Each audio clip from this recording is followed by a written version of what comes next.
जय माँ माता की मेरे प्रिय साधक और दर्शकों, कैसे हैं आप सब लोग। उम्मीद करता हूँ कि आप सब लोग ठीक होंगे। और हमारे बहुत सारे साधक और दर्शक हमें व्हाट्सअप करते थे, कमेंट में लिखते थे कि गुरुजी कोई ऐसी सरल साधना बताइए जो 3-4 दिन में सिद्ध हो जाती हो और कम से कम मंत्र का जाप करना पड़े या कम से कम मेहनत करनी पड़े, ऐसी साधना बताइए। तो आज मैं आप लोगों के लिए ठीक वैसी ही साधना लेकर आया हूँ। और आप लोग बोलते थे कि तामसिक साधना चाहिए, तो तामसिक साधना ही लेकर आया हूँ। और देखिए, तामसिक साधना जो है कम समय में सरलता के साथ सिद्ध हो जाती है। और वही सात्विक साधनाएं जो होती है, उन्हें 1 साल से लेके 10 साल या फिर पूरी उम्र भी गुजर जाती है, लेकिन सिद्ध होगी या नहीं, इसकी कोई गारंटी नहीं होती है। लेकिन तामसिक साधनाओं में गारंटी होती है कि आपकी साधना 3-4 दिन में हो जाएगी, या किसी कारणवश कोई त्रुटि रह गई होगी तो अगले बार हो जाएगी, लेकिन सिद्ध हो जाती है। और देखिए, ये तामसिक साधना है और जल्दी सिद्ध होती है, लेकिन इसके लिए कई तरह की जो है भ्रांतियां भी फैली है। कुछ लोग ये कहते हैं कि जो तामसिक साधनाएं करता है वो प्रेत योनि को प्राप्त होता है, या जो भूत प्रेतों को पूजता है या भूत प्रेतों की साधना करता है वो प्रेत योनि को प्राप्त हो जाता है। लेकिन देखिए, इसमें अंतर है। भूत प्रेतों को पूजना और भूत प्रेत को साधना और उसको सिद्ध करके अपने वचनबद्ध करना, दोनों में अंतर है। देखिए, जो भूत प्रेतों को पूजता है वो प्रेत योनि में जा सकता है, ठीक है। लेकिन जो साधना करके भूत प्रेत को अपने वचनबद्ध करके अपने वश में करके रखता है, वो कभी प्रेत योनि में नहीं जाता। देखिए क्या है, ये तामसिक साधनाएं हैं और कम समय में सिद्ध हो जाती थी। तो पहले के समय में क्या हुआ, लोगों ने ऐसी भ्रांतियां फैला दी ताकि लोग तामसिक साधनाओं से या प्रेत सिद्धि के साधनाओं से दूर रहें, क्योंकि तुरंत और सरलता के साथ जो है भूत प्रेत सिद्ध हो जाते हैं, तामसिक साधनाएं सिद्ध हो जाती है। और फिर लोग क्या है, ऐसी साधनाओं से दूसरों को पीड़ा दे सकते हैं या पीड़ा देते थे। इस वजह से इस तरह की जो है भ्रांतियां फैलाई गई, ताकि लोग इस तरह के भूत प्रेत पिशाच यक्षिनी की साधनाओं से दूर रहे, ताकि आम जनमानस का जो जीवन है वो सुरक्षित रहे, लोग शांति से रह सके। इसलिए इस तरह की भ्रांतियां फैलाई है। लेकिन हाँ, जो भूत को पूजता हो, भूत प्रेतों को पूजता हो, वो व्यक्ति जो है प्रेत योनि को प्राप्त हो सकता है, ठीक है। तो यहाँ हम भूत प्रेतों को नहीं पूज रहे, हम भूत प्रेतों को जो है वशीभूत कर रहे हैं। तामसिक साधनाओं में देखिए, भूत प्रेत पिशाच यही सब सिद्ध होते हैं ना। तो आप इनको क्या कर रहे हैं, मंत्रों से अपने तरफ आकर्षित कर रहे हैं। आकर्षित करने के बाद उनको भोग देने का मतलब, उनका जो अति प्रिय भोग है, खाने पीने की चीजें हैं, वो देने का लालच देकर उनसे जो है आप वचन लेते हैं। और वचन लेने के बाद वो आपका नौकर बन जाता है, वशीभूत हो जाता है। फिर जो आप कार्य बताते हैं वो कार्य करता है। लेकिन याद रखिए, आप वचन ले रहे हैं, बदले में वो भी आपसे वचन मांग सकता है। तो जब वो आपसे वचन मांगे तो सोच समझ के वचन देना है। और हर साधना में वचन नहीं मांगता, कुछ ऐसे विशेष साधनाएं होती है जिनमें वचन मांगी जाती है। जैसे यक्षिनी की अगर आप साधना करेंगे तो यक्षिनी जो है बदले में आपसे एक वचन लेती है, आपको 3 वचन देती है, लेकिन वो आपसे एक ही वचन लेती है। और उस एक वचन की अगर आपने अवहेलना की तो समझ लो आपकी उल्टी गिनती शुरू। उसने जितना कुछ दिया था उससे 100 गुना वो लूट लेगी आपसे। जो कुछ दिया था सब बर्बाद करेगी और आपको दाने दाने के लिए मोहताज कर देंगी। भीख मांग के ही आपको भोजन करना पड़ेगा। और आपकी आने वाली 10 पीढ़ियां जो है दारिद्र्यमय जीवन बिताती है। इसलिए कभी भी यक्षिनी की साधना करने से बचे। बहुत सारे लोग होते हैं ना, हमें कर्ण पिशाचिनी की साधना करना है। जिसने भी कर्ण पिशाचिनी की साधना की है ना, वो एक समय के बाद दारिद्र में जीवन बिताया है उस व्यक्ति ने, एक समय के बाद। क्योंकि देखिए, कर्ण पिशाचिनी रात भर सोने नहीं देती है। कर्ण पिशाचिनी जो है वो या तो बहन का रूप लेके आएगी, या फिर पत्नी का रूप लेकर आएगी, या फिर आपके माँ का रूप लेकर आएगी, ठीक है। अगर पत्नी का रूप लेकर आ गई तो आप किसी पराये स्त्री को भूल से भी नहीं देख सकते। अब मनुष्य शरीर है, नजर तो कभी ना कभी जाती है। अगर ऐसा हो गया तो हो गया, गई भैंस पानी में। और अगर आपने उसको माता का स्थान दिया है तो आप किसी और स्त्री को ना आप माता बोल सकते हैं, ना माँ की नजर से उसको देख सकते हैं। अगर मान लीजिए आपने बहन का स्थान दिया तो किसी और महिला को आप ना बहन बोल सकते हैं, ना बहन की नजर से देख सकते। क्यों? क्योंकि अगर ऐसा करेंगे तो वो उसको भी पीड़ा देगी, साथ में आपको भी पीड़ा देगी। अगर मान लीजिए आपके पास पहले से बहन है और आपने उसको बहन का स्थान दिया तो वो आपके बहन को मार के बहन का स्थान लेकर रहेगी। माँ है और माँ का स्थान अगर आपने यक्षिनी को दिया तो माँ को मार देगी। अगर पत्नी के होते हुए अगर आपने यक्षिनी को पत्नी का स्थान दिया तो पत्नी को मार देगी। इसलिए जो रिश्ता आपके पास नहीं है वही रिश्ता उसको देना होता है। और अगर पत्नी के स्थान अगर उसको दे दिया जाता है ना, तो वो रात भर उस साधक के साथ सहवास करती है, काम वासना में उसे लिप्त करके रखती है। और पुरुष जो है एक समय के बाद उस यक्षिनी को देखना भी नहीं चाहता। उसे जैसे ही शाम होती है ना तो उसको भय लगने लगता है, अब ये आएगी रात भर जो है मुझे परेशान करेगी। तो एक समय के बाद वो यक्षिनी से दूरियां बढ़ाने लगता है। बस यही जब वो दूरियां बढ़ाने लगता है, यक्षिनी को खटक जाती है बात, और उसके बाद जो है यक्षिनी उसे बर्बाद कर देती है, रुष्ट हो जाती है उससे। और उसको जो है ना कहीं नौकरी करने देती है, ना व्यापार करने देती है। उसको बस भीख मांगकर ही खाना पड़ेगा। उसको अपने घर में भी रहने नहीं देगी, और किसी भी घर में एक जगह वो रहने नहीं देगी, रिश्तेदारों के भी यहाँ नहीं रहने देगी। उसको रास्ते में सोना पड़ेगा, भीख मांग के खाना पड़ेगा। ऐसा ही उसका जीवन बीतता है। और रात भर यक्षिनी सामने आकर जो है आपकी मजाक उड़ाती है, आपका हंसी उड़ाती है, हंसते रहती है, चिल्लाते रहती है, मतलब रात भर सोने नहीं देती है, बहुत परेशान करती है। तो इसलिए कभी भी सोच समझ कर ही यक्षिनी की साधना करें। तो चलिए आज के साधना के बारे में मैं आपको बता रहा हूं। आज की जो साधना है ये पुष्प पिशाचिनी की साधना है। लेकिन ध्यान रखिए, जैसे मैंने यक्षिनी का बताया वैसा इसमें कोई खतरा नहीं है। लेकिन ये 3 दिन की साधना है और बड़ी कठिन है। जब आप पहले दिन की साधना 13 से शुरुआत कर देंगे ना, तो ये उसी दिन से आपके अंदर बहुत सारे गंदे विचार लाएंगी, काम वासना के विचार लाएगी। और इसमें मेन बात यह है कि 3 दिन काम वासना से आपको बचना है, ठीक है।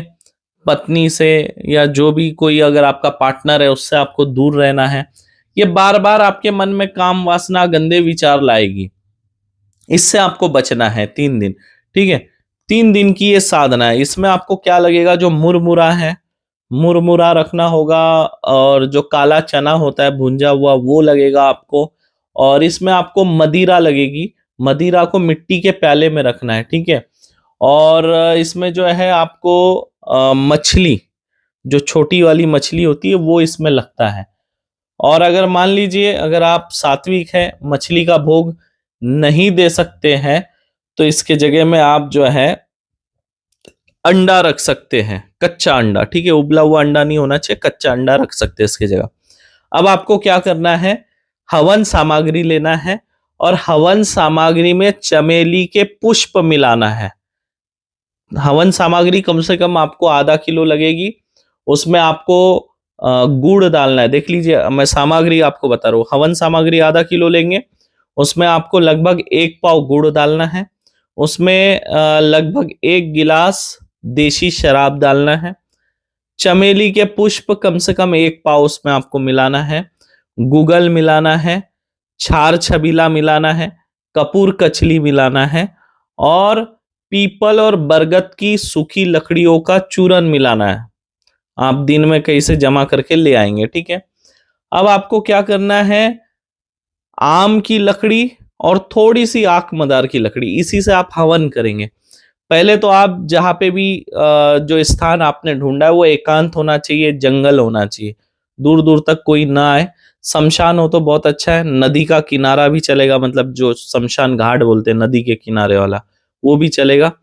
अगर पर्वत है, एकांत है तो वो भी चलेगा, ठीक है। लेकिन एकांत होना चाहिए, कोई वहां से आने जाने वाला नहीं होना चाहिए, पूरा अंधेरा होना चाहिए। ऐसे जगह पे बैठ के करना है। आपकी जो दिशा है वो पश्चिम दिशा होनी चाहिए। पश्चिम दिशा की ओर मुख करके बैठेंगे। रात 12 बजे आपको मंत्र जाप चालू करना है, पश्चिम की ओर मुख करके एक माला जप करेंगे। एक माला जप होने के बाद आप जो है यज्ञ प्रज्वलित करेंगे, और उसमें जो आपने हवन सामग्री बनाकर रखा है, उस हवन सामग्री से आहुति डालना है। अब जो मैं आपको बता रहा हूँ, जैसे मछली है, अंडा है, और देसी शराब का जो प्याला आपने भर के रखा है, मुरमुरा और जो भूंजा काला चना है, वो आप अपने पास ही रखेंगे, ठीक है। और आहुति डालते जाएंगे, जैसे मंत्र होगा आहुति डालते जाएंगे। और एक बात, इसमें आपको थोड़े से चमेली के पुष्प अलग से रखना है। जब पुष्प यक्षिणी आएंगी तो उसके ऊपर यही जो चमेली के फूल है, ये आपको छिड़कना है पहले, और फिर उससे वार्तालाप करनी है, बातचीत करनी है, और उससे वचन लेना है, जब मैं बुलाऊंगा तब आपको आना होगा, जो मैं कार्य बोलूंगा वो करना होगा, और मेरे से बिना पूछे कोई कार्य आप नहीं करेंगे, ऐसा आप वचन ले लेंगे उससे। और एक बात का विशेष ध्यान रखना है, वचन होने के बाद ही जो भोग सामग्री है वो पिशाचिनी को देना है। जो आपने अंडा, मछली, मुरमुरा, चना जो और मदिरा जो साथ में ले गए हैं, भोग के लिए रखे हैं, वचन होने के बाद आगे सरकाएंगे, और सरकाने के बाद आप सीधे उठेंगे और अपने घर की तरफ निकल जाएंगे। पीछे पलटकर आपको देखना नहीं है, ध्यान रखिए। अगर उसको आपने भोग खाते हुए देख लिया तो वो आपसे रुष्ट हो जाएंगी, और फिर वो सिद्ध होने के बावजूद भी आपके सामने प्रकट नहीं होगी। ये ध्यान रखिएगा मेरी बात, वचन में आने के बाद भी वो आपके सामने नहीं आएंगी, ठीक है। क्योंकि इसका नियम ही है, पुष्प यक्षिणी जो साधना है, इसका ये नियम है कि जब आप ये साधना करते हैं, वचनबद्ध उसको ले लेते हैं, तो आपको नहीं देखना, ये इसका नियम है। अगर आप देख लेते हैं तो वचन टूट गए जैसा ही हो जाता है, ठीक है। मतलब आपने वचन तोड़ दिया है और आपने खंडित की है ये साधना, इसका अर्थ ऐसा होता है। तो आपको पीछे पलट के नहीं देखना है, सीधा घर के तरफ निकल जाना है। और एक बात विशेष ध्यान रखिए, जब आप ये साधना कर रहे होते हैं ना, तो आपको 3 दिन जो है खीर पूरी का ही भोजन करना है, और जमीन में सोना है, अकेले कमरे में सोना है। अपने साथ किसी और को उस कमरे में नहीं सुलाना है, ठीक है। दूसरी बात, अगर जैसे मान लीजिए कुछ लोग होते हैं जिनको शुगर वगैरह होता है, तो वो लोग जो है खीर पूरी तो नहीं खा पाएंगे, तो वो लोग जो है दाल पूरी का सेवन कर सकते हैं। लेकिन दाल कैसी होनी चाहिए, जिसमें लहसुन नहीं हो।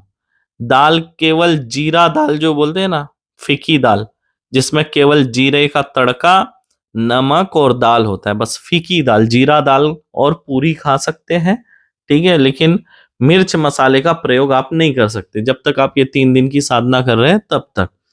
और इसमें एक चीज है, ध्यान रखिए, जब ये आप 3 दिन साधना करेंगे ना, ये आपको बहुत परेशान करेंगी, गंदे विचार लाएंगी, काम वासना के विचार लाएगी, और इतना मतलब विचार लाती है कि जो साधक है वो काम वासना में लिप्त हो ही जाता है किसी ना किसी तरीके से। तो इसलिए अपने पार्टनर से, पत्नी से आपको दूरी बनाकर रखना है।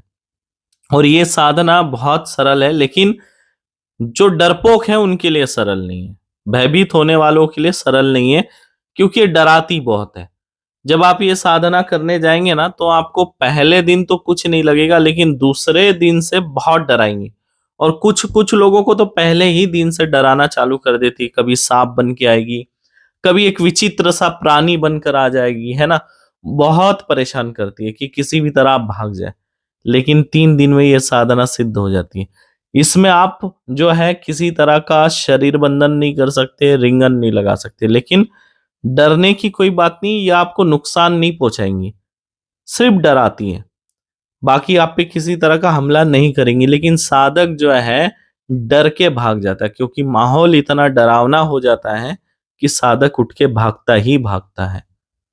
बाकी शरीर बंधन या अगर सुरक्षा घेरा आप लगा देंगे तो आपकी साधना सफल नहीं होगी, खंडित हो जाएगी। ध्यान रखिए, शरीर सुरक्षा नहीं लगाना है और ना ही रिंगन लगाना है। आपको कोई खतरा नहीं है, कोई डर नहीं है, कुछ नहीं करेगी आपको ये साधना में, कोई खतरा नहीं, बस डराती है।